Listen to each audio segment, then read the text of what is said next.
President Obama took a position on gay marriage. And former Lieutenant Governor Abel Maldonado visits Cptv. Live from Studio 300 on Cal Poly's campus, I'm Allie Wente. And I'm Jeremy Hardy. You're watching Cptv. The Student Success Fee Committee is now meeting to decide how to spend the money from the fee. They first met on April 26th.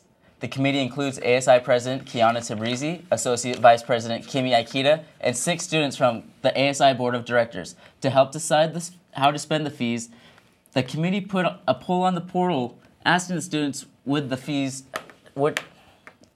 New Cal Poly Provost Kathleen N. Finken said she expects much of the money to go towards providing additional class offerings and furthering the Learn by Doing experience. The fee of $160 per student will go into effect this fall and is expected to bring in a total of $8 million. It will be phased in slowly until 2014, when the fee will be capped at $260. This week, President Obama became the first U.S. president to take a stance on same-sex marriage. Obama said in an interview with ABC News that it was important for him to affirm that same-sex couples should be able to get married. While some people were angered by Obama's announcement, many supported his endorsement of gay marriage.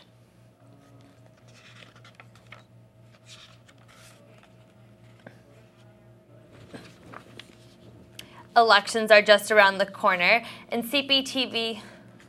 Obama's endorsement came just one day after voters in North Carolina approved a state constitutional amendment banning gay unions and domestic partnerships.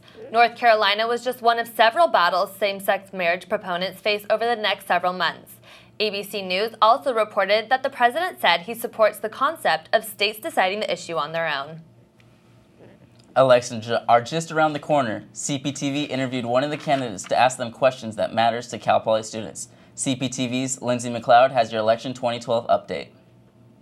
In 1993, out on the farm, I decided that, you know what, I want to get involved in public service. Former Lieutenant Governor Abel Maldonado got his political start on the Central Coast as a Santa Maria City Council member.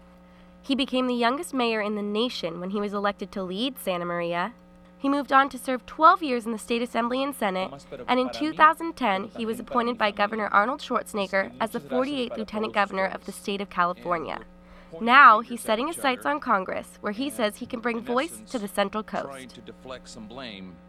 I was raised on a ranch. I was picking strawberries, cutting broccoli and cauliflower, and moving sprinkler pipes, and doing all the things that young kids that are raised on a ranch do. And I bring that local perspective that I want to take back to Washington. And his roots even take him back to Cal Poly. He worked here at the crops unit where he majored in crop science. And he says Cal Poly is where he got his start as a leader. Cal Poly is a lot of my background, a lot of my backbone that's given me the opportunity to lead. It taught me how to say a few words, and it taught me everything. If elected for District 24 in November, he says higher education will be a priority. During his time as a UC and CSU regent, he says he never voted for tuition hikes. He says students shouldn't have to pay to make up for the state's overspending. We gotta get our economy back on track so we can get back to funding the basics, and obviously higher education is very important to me. On health care, he supports portions of the Affordable Care Act, but says overall the government rushed it and it needs to be redone. Congress wanted to do everything overnight, which, you know, I can understand where they something noble, let's do it. But government was designed to move slow. It's the way the Founding Fathers designed our government. Maldonado will be on the ballot in the June election along with 3 other Central Coast candidates. In San Luis Obispo, Lindsay McLeod, Cptv. This is the first candidate in what will be a 4-part series with all of the candidates from the 24th Congressional District. Go to mustangdaily.net to see the full interview with Lieutenant Governor Maldonado. Cal Poly officials are considering switching to a semester system. The motives behind the switch are to save money and create more cohesion between CSU schools. Officials are debating whether or not this is the right time to convert. Transferring might save money in the long run, but implementing the semester system will be a large investment, and with budget cuts as severe as they are, it would be difficult. Most students spoke with seem to prefer a fast-paced quarter system over a slower semester system. I really like the quarter system because it's more fast-paced, and if I'm in a class for like a GE that I don't really like all that much or I'm not interested in, it goes by a lot faster. One major argument against the semester system is that it would give students fewer opportunities to take a larger variety of classes. Nothing has been decided upon, but the switch seems very likely for Cal Poly. Cal Poly students don't have to worry about limiting the amount of credits they take this fall. According to the political science department head, the 16-unit cap will not apply to Cal Poly. He says the dean's office informed him Wednesday that Cal Poly will be exempt from the system-wide cap. The Cal Poly Center for Science is more than halfway done to completion, and Cptv's Madison Demary went to check on the progress. Cal Poly's Center for Science, also known as Area 52, has been under construction for the past year and a half. The $200 million project aims to provide larger labs and additional study space for students in the College of Math and Science. You'll see once we open the doors is there's these areas in our center knuckle that are outside of the faculty offices, and that will be for students to either study or lounge or interact with their own teachers for questions and that kind of thing. The project is being funded by state education construction bonds and private donations. We went after these spaces with the non-state and the state money together. So these are a combined funded room, and so that'll be a new kind of thing to see. The building was designed to be sustainable, from the green roofs to the high-efficiency plumbing. The materials used for the building are intended to increase the longevity of the space. Interior progress includes rough plumbing, drywall, and insulation, while the outside is coming together as well. We have started the building skin, so you'll notice on a couple of the wings they've got brick, or you've seen some of the air barrier, that's that yellow looking material, so we've got air barrier going up. And then our center knuckle, they've actually started the curtain wall system, so you'll be able to see that too. When finished, the building will be one of the largest academic buildings on campus, second only to the library. For Cptv, Madison Demary. Students can expect the Center for Science to open in May of 2013. Kappa Kappa Gamma sorority has been formally invited to join the Cal Poly Greek community. Last Thursday, Kappa Kappa Gamma presented to Cal Poly's extension team, and Delta Gamma sorority presented Monday. The extension team voted unanimously for Kappa Kappa Gamma Monday night, and Panhellenic delegates also voted unanimously in agreement with the decision. The sorority can start recruiting on the Cal Poly campus in winter 2013. Central Coast runners are preparing for a trip to the beach. Cptv reporter Nicole Powers tells us why. 2,500 runners will gather tomorrow at Morrow Rock to raise both money and awareness for children in foster care. As the largest event of its kind on the Central Coast, the 10K run Miracle Miles for Kids stretches from Morrow Rock to the Cayucas Pier. Started by an employee 9 years ago who said, I want to do something out of the ordinary, and so they started this 10K walk. The Family Care Network has raised over $700,000 in the past 9 years, and they have set a big goal to reach this year. They hope to hit $1 million. The funds raised are especially important because they directly support the children and families in need. That come from this event, that come unrestricted from the public, allow us to immediately react to whatever need the child and family have. Online registration has closed, but walk-up registration will still be available tomorrow morning. For more information, visit mm4k.com. Cptv, Nicole Powers. Walk-up registration will start at 6 a.m. in the Morrow Rock parking lot. Soon, Cal Poly internet users may find that every private email they have ever written could be opened, viewed, and archived by the government. A new cybersecurity bill has surfaced called CISPA. The Cyber Intelligence Sharing and Protection Act was rushed through the House last month and has now moved on to the Senate. CISPA is a more detailed version of SOPA, and the purpose of the act is to compile information about individual users and give that information to the government under the name of national defense. The bill has over 100 co-sponsors and shows much more potential to be passed due to industry support, according to the House of Representatives Intelligence Committee. President Obama has declared that he plans to veto the bill, but it is important to note that one of his last 3 proposed vetoes have been passed anyway. The Senate should still have a verdict within the next few weeks, and if passed, CISPA will take its last stand on the president's desk. Alpha Omicron Pi crowned their 26th annual Mr. Fraternity Wednesday night in Chumash Auditorium. The Mr. Fraternity competition features representatives from each fraternity on Cal Poly's campus. At the end of the night, a winner is chosen to reign as AOPI's Mr. Fraternity for the year. Justin Sauer from Phi Kappa Psi won Mr. Fraternity, making this year the 3rd year in a row that Phi Psi has taken the title. But this event is not just a fun way for Greeks to come on campus together, it's also a fundraiser to support arthritis research.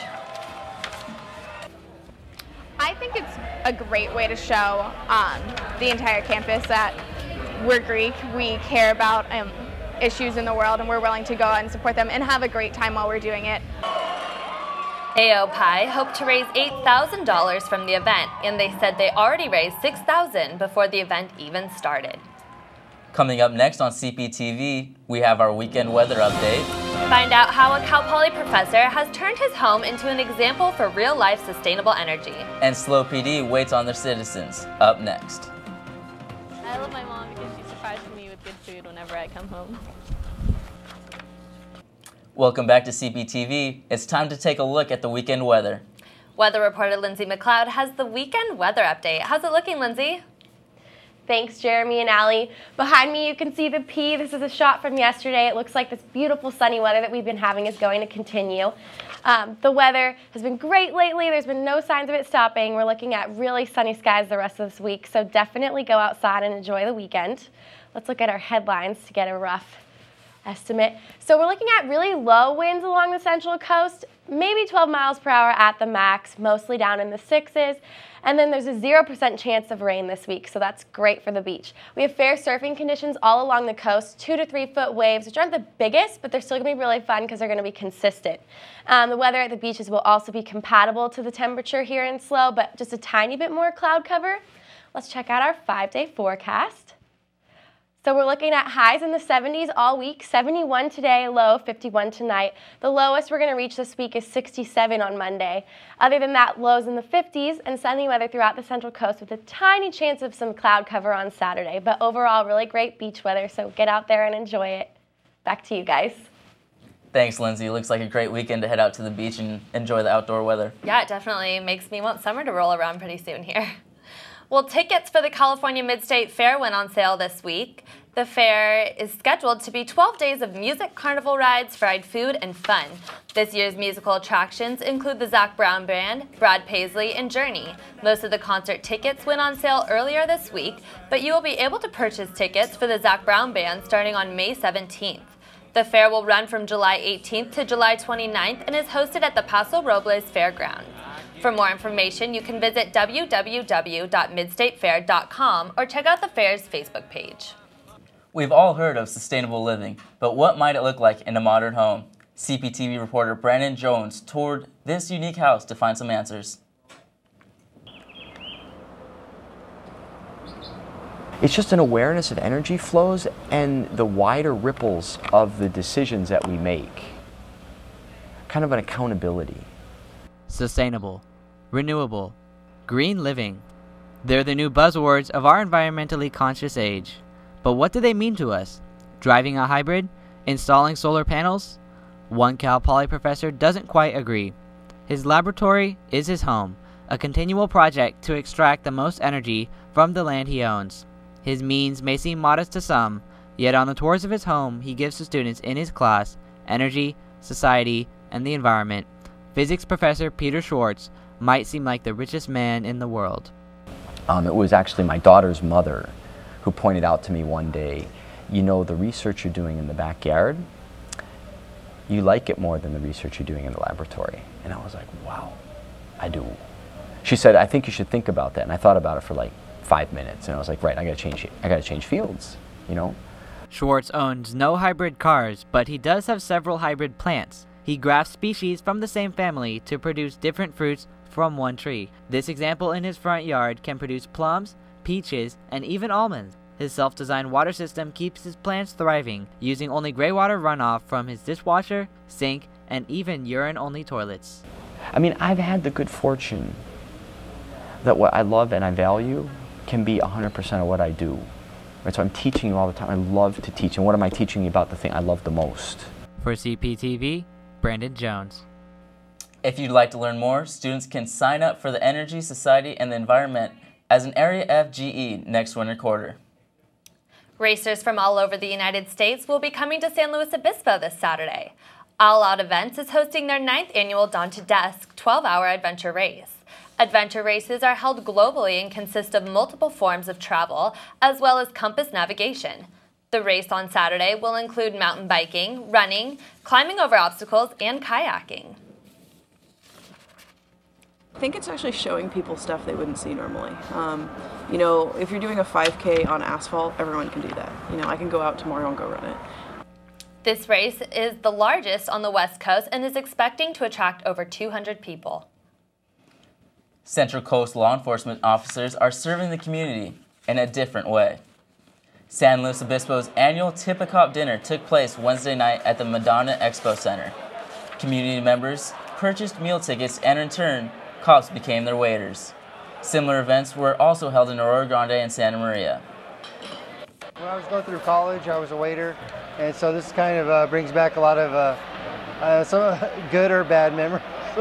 Some good, some bad, but no, it's fun. It is. It's a lot of fun.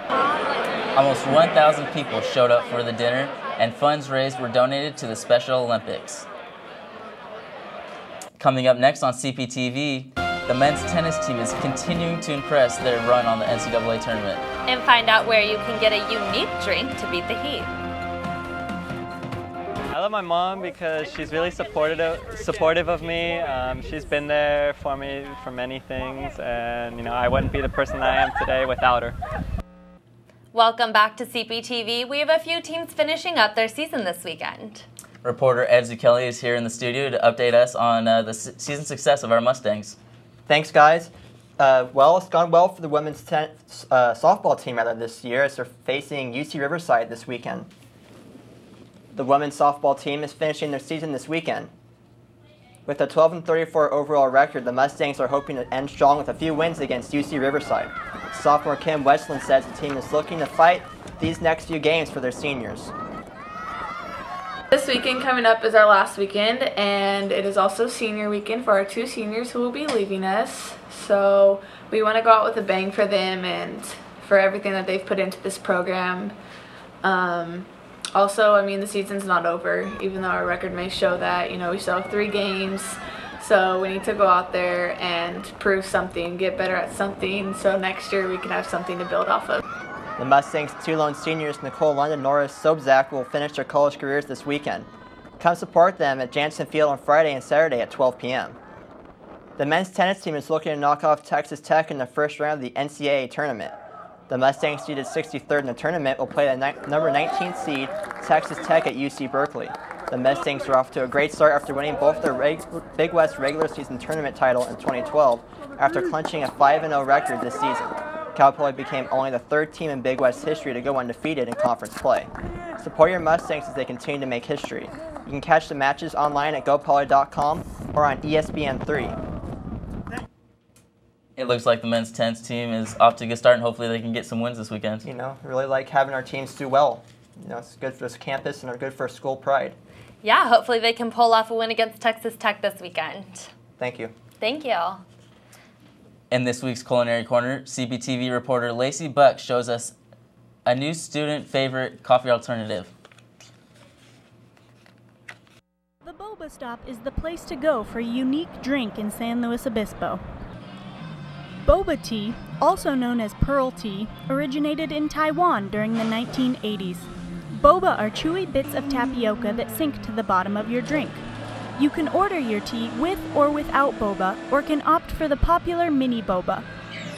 The original milk teas are sweet and creamy and can be ordered hot or iced. Snow bubble teas are more like a smoothie, and they range in flavor from lychee to mango. If you would like to eat the boba, you're going to need a special thick straw. If you're feeling hungry, you can choose from the eclectic mix of food offerings, including popcorn chicken and Asian barbecue pork buns. Boba Stop also serves up dessert crepes, such as a delicious banana and whipped cream crepe. If you are a frequent customer, you can have your picture taken and end up as part of the store's decoration. Boba Stop is located at 578 California Boulevard and is open 11 a.m. to 11 p.m. 7 days a week. So if you're looking for something sweet on a hot afternoon, stop by the Boba Stop and pick up a cold drink like the chai tea snow bubble. For Cptv, I'm Lacey Buck. The Boba Stop also has a popular karaoke night every Thursday. Coming up on Cptv, a silent play is coming to campus. And find out about upcoming concerts in this week's Bollywood Minute. I love my mom because she's such a great role model and she is the most generous person I know. And she always buys me stuff. There are a lot of entertainment events going on in San Luis Obispo this week. Cptv reporter Joseph Corral has your Bollywood Minute. All right, thanks, guys. There's actually a lot of musical events going on this week in SLO. All right, tickets are sold out for the Snoop Dogg concert tonight at SLO Brew. This is Snoop Dogg's second time playing at SLO Brew. The rapper just performed in Santa Cruz and will be making his way to Las Vegas after his show tonight. Tickets sold out quickly after they went on sale in late March. Fans 21 and up had the option of buying general admission tickets for $76 and VIP tickets for $356. The VIP tickets included a meet and greet with Snoop Dogg. For those of you lucky enough to see the West Coast rapper perform, the show starts at 8 p.m. The last show of the theater department's main stage season opens this weekend. The Hour We Knew Nothing of Each Other is a performance with a twist. Instead of taking place in Spanos Theater, the show will be performed outside in the University Union. The show tells the story of a day in the life of a town square. The play has no dialogue, and the audience experiences music and sound through wireless headphones. They have wireless headphones so where the audience members can move in and out of the action, move around, find different seating areas that are most comfortable for them, and see the different stories that exist as the play itself plays out. The play opened last night and will continue to run through Saturday, May 19th.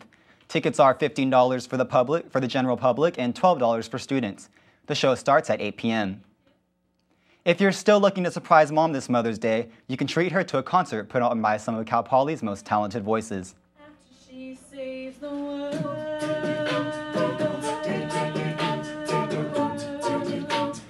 Cal Poly's acapella group Take It Slow will be bringing their smooth harmonies and soulful solos to their annual spring show on Sunday, May 13th.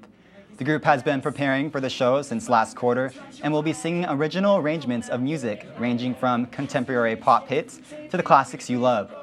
Take It Slow will also be showcasing their instant arranging talents by accepting requests from the audience, so come prepared with some of your favorite tunes in mind. The show will take place at 2 p.m. as well as 6 p.m. in the Davidson Music Center on the Cal Poly campus. Tickets are $7 for the public and $5 for students. ASI brought some rock and funk to Cal Poly's University Union in the plaza this week.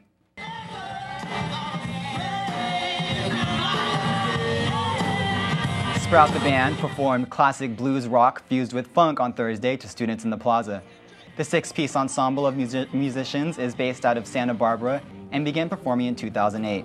Sprout the Band won UC Santa Barbara's 2011 Battle of the Bands, where they were given the opportunity to open for CeeLo Green at UCSB's annual Extravaganza concert. Many people came out to enjoy the hour of music on campus between classes.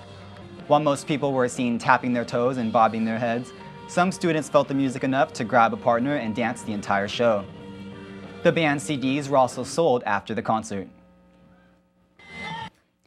Well, that's it for your Bollywood Minute. Hope you guys take a chance to get out there and check out some of the great events going on this week. Yeah, especially during this Mother's Day weekend. Thanks, Joseph. You can tune in every week to get the latest Central Coast entertainment news. Starbucks is being overwhelmed this week with their new promotion. Lines were over 40 people long to get their hands on these half-price Frappuccinos this week. Starbucks is trying to promote some of their drinks, including their new Mocha Cookie Crumble. The promotion started on May 4th and goes on for 2 more days. It's from 3 to 5 p.m. at all Starbucks locations. So, Jeremy, what are you doing for Mother's Day this weekend? I'm about to head home, go to Santa Barbara for a few days, go to see my mom, be able to take her to my dad's restaurant, and hopefully have a good time. Oh, that sounds fun. How I about wish you? my mom, she's busy. She told me not even to bother coming home, so I guess she doesn't want to hang out. Unwanted kids, I don't know about that. Well, it should still be a great Mother's Day weekend for her, hopefully. I think she's going to be playing some golf down in Monterey, which I wish I could join her for that. Did you get her a gift? I sent her a lovely card, but hopefully she'll like it. But that's it for today. Thanks for tuning in to Cptv. You can catch us every Friday on Charter Channel 19 and on Campus Channel 2. You can also find our broadcasts on the Mustang Daily's website at www.mustangdaily.net. Thanks for watching and have a wonderful weekend, Cal Poly.